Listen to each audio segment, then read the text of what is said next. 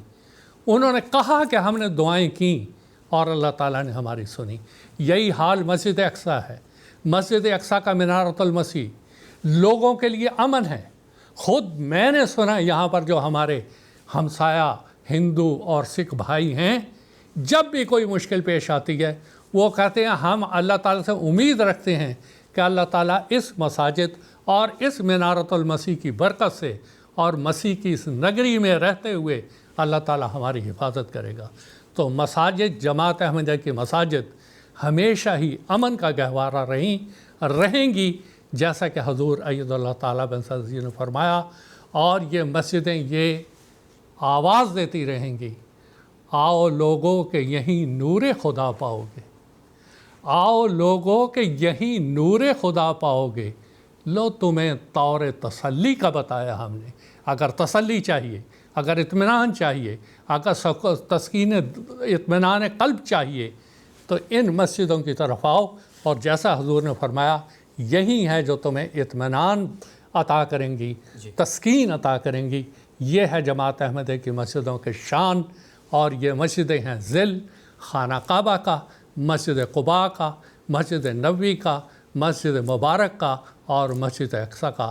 یہ حقیقی مساجد ہیں جو اللہ تعالیٰ نے جماعت احمدیہ کے ذریعہ سے عصر حاضر میں اکناف عالم میں تعمیر کروائیں، اور انشاءاللہ کرواتا چلا جا رہا ہے۔ جی، جزاکم اللہ تعالی احسن جزا۔ اب اس پروگرام کا آخری سوال میں محترم مولانا عطا المجیب لون صاحب سے پوچھنا چاہوں گا کہ ہر شہری کا حق ہے کہ وہ اپنے ملک میں امن و سلامتی سے اپنی زندگی بسر کرے، دوسری طرف اس کا یہ بھی فرض ہے کہ مقامی جو ملکی قوانین ہیں ان کی بھی پابندی کریں۔ براہ کرم اس کی وضاحت فرما دیں۔ جی جزاکم اللہ۔ اسلام کی بنیادی تعلیمات میں سے یہ تعلیم ہے کہ انسان کے تمام انسانوں کے حقوق جو ہیں وہ برابر ہیں۔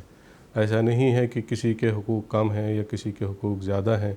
جس طرح انسان کو یہ حق حاصل ہے کہ وہ اللہ تعالیٰ کی پیدا کردہ عناصر سے فائدہ اٹھائے، ہوا سے، پانی سے، سورج سے، چاند سے، زمین سے، یا دیگر جتنے بھی عناصر اور اللہ تعالیٰ نے انسان کی نشو و نما کے لیے پیدا کیے ہوئے ہیں، ان سے جس طرح اس کو فائدہ اٹھانے کا حق حاصل ہے، اسی طرح ہر انسان کو یہ حق بھی حاصل ہے کہ وہ امن کے ساتھ اپنی زندگی گزارے اور سکون کے ساتھ اپنی زندگی گزارے۔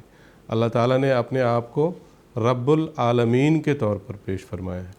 حضرت مسیح موعود علیہ الصلوۃ والسلام نے اس تعلق سے وضاحت کے ساتھ بیان فرمایا ہے کہ اللہ تعالیٰ رب العالمین ہے۔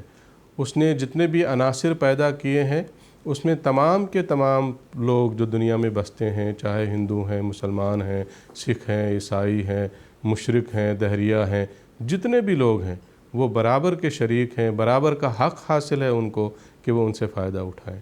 اسی طرح ایک انسان کا یہ حق بھی ہے کہ وہ امن کے ساتھ اپنی زندگی گزارے، اور یہ اسلام بنیادی بات ہے جو بیان کرتا ہے۔ بلکہ اس سے بڑھ کر قرآن مجید اور احادیث اور اسلامی تعلیمات سے ہمیں یہ پتہ لگتا ہے کہ اسلام جو ہے وہ صرف یہ تعلیم بیان نہیں کرتا کہ ایک انسان کو امن کے ساتھ زندگی گزارنے کا حق ہے، بلکہ وہ اس سے ایک قدم آگے بڑھاتے ہوئے یہ تعلیم دیتا ہے کہ ہر انسان کا یہ بھی فرض ہے کہ وہ دوسرے کے لیے بھی امن ہی چاہے اور یہ خواہش اپنے دل میں رکھے۔ حضرت نبی اکرم صلی اللہ علیہ وسلم کی ایک حدیث مبارکہ ہے، لا یؤمن احدکم حتی یحب لاخیہ ما یحب لنفسہ، کہ تم میں سے کوئی بھی شخص ایمان نہیں لا سکتا، اس کا ایمان مکمل نہیں ہو سکتا جب تک وہ دوسرے کے لیے بھی وہی پسند نہیں کرتا جو اپنے لیے پسند کرتا۔ ہر انسان یہ پسند کرتا ہے کہ وہ امن اور سکون کے ساتھ اپنی زندگی گزارے، تو یہی چیز اس کو دوسرے کے لیے بھی پسند کرنی ہے۔ حضرت امیر المومنین اید اللہ تعالیٰ بن نصر العزیز نے حال ہی میں جلسہ سالانہ جرمنی کے اختتامی اجلاس میں جو خطاب فرمایا، جس کا محترم مولانا محمد حمید کوثر صاحب نے بھی ذکر فرمایا، اس خطاب میں بھی اور بھی مختلف مقامات پر حضور انور اید اللہ تعالیٰ بن نصر العزیز نے اس حوالے سے اس بات پر روشنی ڈالی ہے کہ اسلام صرف یہ بات بیان نہیں کرتا کہ اپنے حق منواؤ اور اپنے حق گنواؤ، بلکہ وہ اس بات کی تعلیم دیتا ہے کہ دوسروں کے لیے بھی وہی چیز چاہو جو تم اپنے لیے چاہتے ہو۔ حضور نے فرمایا اگر ایک انسان اپنے لیے امن پسند کرے، اپنی ذات کے لیے امن پسند کرے، اپنی برادری رشتہ داروں کے لیے امن پسند کرے، اپنے ملک کے لیے امن پسند کرے، اپنی قوم کے لیے امن پسند کرے، اپنے مذہب کے لیے امن پسند کرے، لیکن دوسروں کے لیے پسند نہ کرے، تو کبھی بھی دنیا میں امن قائم نہیں ہو سکتا۔ تو حضور صلی اللہ علیہ وسلم کا جو یہ بیان فرمودہ اصول ہے، جس کو حضرت امیر المومنین خلیفۃ المسیح الخامس عید اللہ تعالیٰ بن نصر العزیز کئی مقامات پر بیان فرما چکے ہیں اور فرماتے آ رہے ہیں، یہ ایک ایسا اصول ہے جس سے دنیا میں امن کی فضا پیدا ہو سکتی ہے اور وہ حق جو ایک انسان کا ہے وہ اس کو مل سکتا ہے۔ دوسری بات جو آپ نے سوال میں پوچھی کہ اس کے ساتھ کہ ایک انسان امن کے ساتھ زندگی خود گزارے، اس کے لیے یہ بھی ضروری ہے کہ وہ قانون کی پابندی کرے اور قانون کے مطابق اپنی زندگی گزارے۔ اس تعلق سے بھی قرآن مجید میں اور احادیث میں واضح تعلیمات موجود ہیں۔ قرآن مجید کی ایک آیت اس ضمن میں پیش کرتا ہوں، وقت مختصر ہے اس لیے میں ایک آدھ منٹ میں اپنی بات ختم کر دوں گا۔ اللہ تعالیٰ فرماتا ہے یا ایھا الذین آمنوا اطیعوا اللہ و اطیعوا الرسول و اولی الامر منکم، اے وہ لوگو جو ایمان لائے ہو، اللہ کی اطاعت کرو اور رسول کی اطاعت کرو اور اپنے حکام کی بھی۔ تو حکام کا لفظ جو یہاں استعمال ہوا ہے، اس میں جہاں اولو الامر میں حکام آتے ہیں وہاں قانون ساز ادارے بھی آتے ہیں اور ملک کا قانون بھی اس میں شامل ہے۔ تو حکام کی اطاعت، اولو الامر کی اطاعت، قانون کی اطاعت، یہ قرآن مجید کی تعلیمات میں موجود ہے۔ حضرت مسیح موعود علیہ السلام نے جو اس کی تشریح فرمائی ہے مختصراً وہ پیش کرتا ہوں۔ حضور فرماتے ہیں قرآن میں حکم ہے اطیعوا اللہ و اطیعوا الرسول و اولی الامر منکم۔ اب اولو الامر کی اطاعت کا صاف حکم ہے، اور اگر کوئی کہے کہ گورنمنٹ منکم میں داخل نہیں تو یہ اس کی صریح غلطی ہے۔ گورنمنٹ جو بات شریعت کے موافق کرتی ہے وہ منکم میں داخل ہے، جو ہماری مخالفت نہیں کرتا وہ ہم میں داخل ہے۔ پھر حضرت خلیفۃ المسیح الخامس عید اللہ تعالیٰ بن نصر العزیز ضمن میں فرماتے ہیں، 2 لائن کا اقتباس پیش کر کے اپنی بات ختم کروں گا۔ پس اس زمانے کے حکم اور عدل نے واضح فرمایا کہ سوائے خدا تعالیٰ اور اس کے رسول کے حکموں کی نفی کرنے والے احکامات کے، عموماً دنیاوی احکامات میں ایک مومن کا کام ہے کہ وہ مکمل طور پر ملک کی قوانین کی پابندی کرے۔ اگر یہ سنہری اصول اس وقت کے مسلمان بھی اپنا لیں کہ حکومت سے لڑنا نہیں ہے، تو بہت سے ملکوں میں جو فساد کی صورتحال ہے اس میں بہت حد تک سکون آ سکتا ہے۔ تو یہ بھی اصول ہیں، ایسے اصول جو معاشرے میں امن قائم کرنے والے اور امن کی فضا کو بڑھاوا دینے والے۔ جی ٹھیک ہے، جزاکم اللہ تعالی احسن جزا۔ ناظرین، اسی کے ساتھ ہمارے آج کا جو پروگرام ہے اس کا وقت ختم ہوا چاہتا ہے۔ اختتام پر حضرت اقدس مسیح موعود علیہ السلام کا ایک اقتباس پیش کرنا چاہوں گا۔ حضرت اقدس مسیح موعود علیہ السلام فرماتے ہیں، یاد رہے کہ محض خشک جھگڑے اور سب و شتم اور سخت گوئی اور بدزبانی جو نفسانیت کی بنا پر مذہب کے نام پر ظاہر کی جاتی ہے اور اپنی اندرونی بدکاریوں کو دور نہیں کیا جاتا اور اس محبوبی حقیقی سے سچا تعلق پیدا نہیں کیا جاتا، اور ایک فریق دوسرے فریق پر نا انسانیت سے بلکہ کتوں کی طرح حملہ کرتا ہے اور مذہبی حمایت کی اوٹ میں ہر ایک قسم کی نفسانی بدذاتی دکھلاتا ہے، کہ یہ گندا طریق جو سراسر استخوان ہے اس لائق نہیں کہ اس کا نام مذہب رکھا جائے۔ افسوس ایسے لوگ نہیں جانتے کہ ہم دنیا میں کیوں آئے اور اصل اور بڑا مقصود ہمارا اس مختصر زندگی سے کیا ہے، بلکہ وہ ہمیشہ اندھے اور ناپاک فطرت رہ کر صرف متعصبانہ جذبات کا نام مذہب رکھتے ہیں، اور ایسے فرضی خدا کی حمایت میں دنیا میں بد اخلاقی دکھلاتے اور زبان درازیاں کرتے ہیں جس کے وجود کا ان کے پاس کچھ بھی ثبوت نہیں۔ ناظرین، اسی کے ساتھ آج کا جو پروگرام ہے وہ اختتام پذیر ہوتا ہے۔ انشاءاللہ تعالی ہمارا اگلا ایپیسوڈ 3 ستمبر 2022 ہفتے کے دن انڈین وقت کے مطابق رات 10 بجے اور GMT کے مطابق صبح 4:30 بجے لائیو قادیان دارالامہ سے نشر ہوگا۔ تب تک کے لیے اجازت دیجیے۔ السلام علیکم ورحمۃ اللہ وبرکاتہ۔ وعلیکم السلام۔ آؤ لوگوں کہ یہی نور خدا پاؤ۔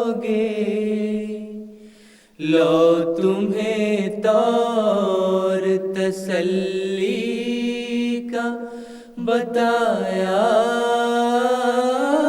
ہم نے. آؤ لوگوں کہ یہی نور خدا پاؤ گے. لو تمہیں طور تسلی کا بتایا